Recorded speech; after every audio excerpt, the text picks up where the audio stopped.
আসসালামু আলাইকুম। New life dream থেকে সবাইকে স্বাগতম। যে যেখান থেকে দেখছেন আশা করছি আল্লাহর অশেষ রহমতে সবাই ভালো আছেন। আলহামদুলিল্লাহ আমিও ভালো আছি। বেশ কিছুদিন পরে নতুন করে আবার শুরু করলাম। আমি তো প্রতিবার ভিডিও দেই আর বলি শুরু করলাম। কিন্তু কোনোবারই টিকে থাকতে পারি না।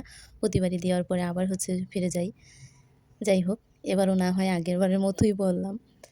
এই যে গাছগুলো দেখাচ্ছি এগুলো বেশ কিছুদিন আগের। দিন আগের হওয়াতে ফোনে দেখি ভিডিও করা ছিল, তো ওই কারণে আপনাদের সাথে শেয়ার করছি।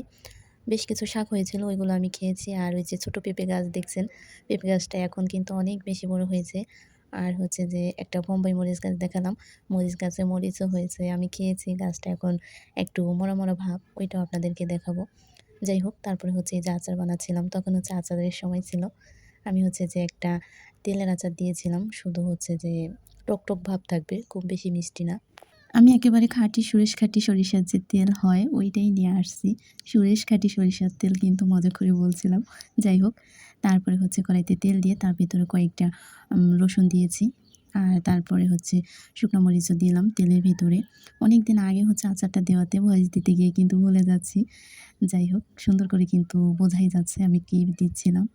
তারপরে ভালো করে একটু ভেজে নিয়েছি। তারপরে ১ চামচ আদা বাটা, ১ চামচ রসুন বাটা দিয়েছি। তারপরে তেজপাতা দিয়েছি। এরপর অনেকটা সময় ধরে নেড়েচেড়ে ভালো করে ভেজে নিয়েছি। সামান্য পরিমাণের মরিচের গুঁড়া দিয়েছি, বিট লবণ দিয়েছি। আর শেষে গিয়ে এই যে সরিষা বাটা দিলাম। আর সরিষাটা আমি শুধুমাত্র ভিনেগার দিয়ে বেটেছি। যদি সরিষার ভিতরে পানি দেওয়া হয় তাহলে কিন্তু আচারটা কেমন যেন একটু এই যে নষ্ট, নষ্ট ভাব হয়ে যায়। আর শুরুতেই কিন্তু পাটায় আমি মরিচ বেটে নিয়েছিলাম। তার সাথে পাঁচফোড়নও ছিল।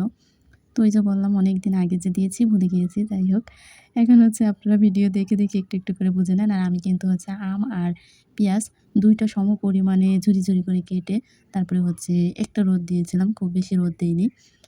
আর এই তো রোদ দেওয়ার পরেই আচারটা দিয়ে দিচ্ছিলাম। এই আচারটা যখন বানিয়েছিলাম তার পরপরই শেষ হয়ে গিয়েছিল। এখন কিন্তু আর নেই।